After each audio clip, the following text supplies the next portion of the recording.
It's election season and candidates are clamoring for your vote, but one topic we're not hearing too much about is how anyone will increase broadband access in Western New York.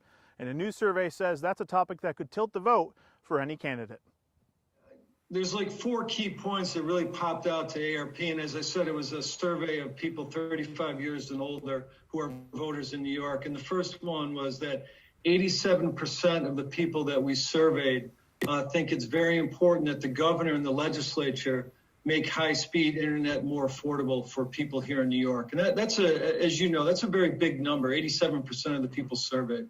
So that stuck, really stood out to us. And the other number that stood out of voters, and 'tis the season, is that 72% of people would likely support a candidate who pledged to make the internet more accessible and more affordable to people. So we thought that also stood out among voters in New York. We've been highlighting with factual data for nearly a year that broadband access in general across New York is not as plentiful as the governor's office would indicate. But 8 months into the pandemic, the economics of broadband is expanding the digital gap. But when you dig down deeper into the survey, we found that 1 in 4 New Yorkers say that cost, quality, and availability of the internet was the big deterrent of them using the internet at home.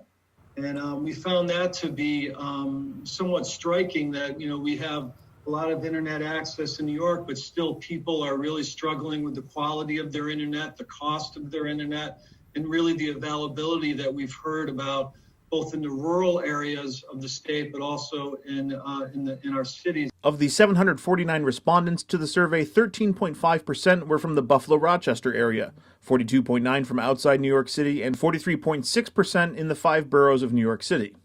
But the majority of respondents were from the suburbs and rural areas of the state. And AARP felt it very important to do this survey because we have a very big interest in making the internet more affordable, more accessible, especially in these times we live in the pandemic, with telehealth becoming more valuable to people, especially to our population. And so we thought it was important to just get a snapshot of what's going on out there among the voters in our state and their thoughts about the internet and accessibility and cost. AARP in New York said that broadband access across the state needs to be studied further, even citing the bill that Western New York Assemblyman Sean Ryan spearheaded. I asked AARP if they thought the bill could get vetoed by Governor Cuomo, who has yet to sign it 3.5 months later after it was passed by the legislature. Based on the governor's track record and his commitment to making internet, more affordable and more accessible, from AARP's perspective, we would be very surprised that he would veto this bill. So what's the plan to increase broadband access in an area like the 27th Congressional District? Well, I spoke to Congressman Chris Jacobs and his challenger Nate McMurray about that topic, and I'll link to that story at the bottom of this article. Reporting in Genesee County, Nate Benson, Channel 2 News.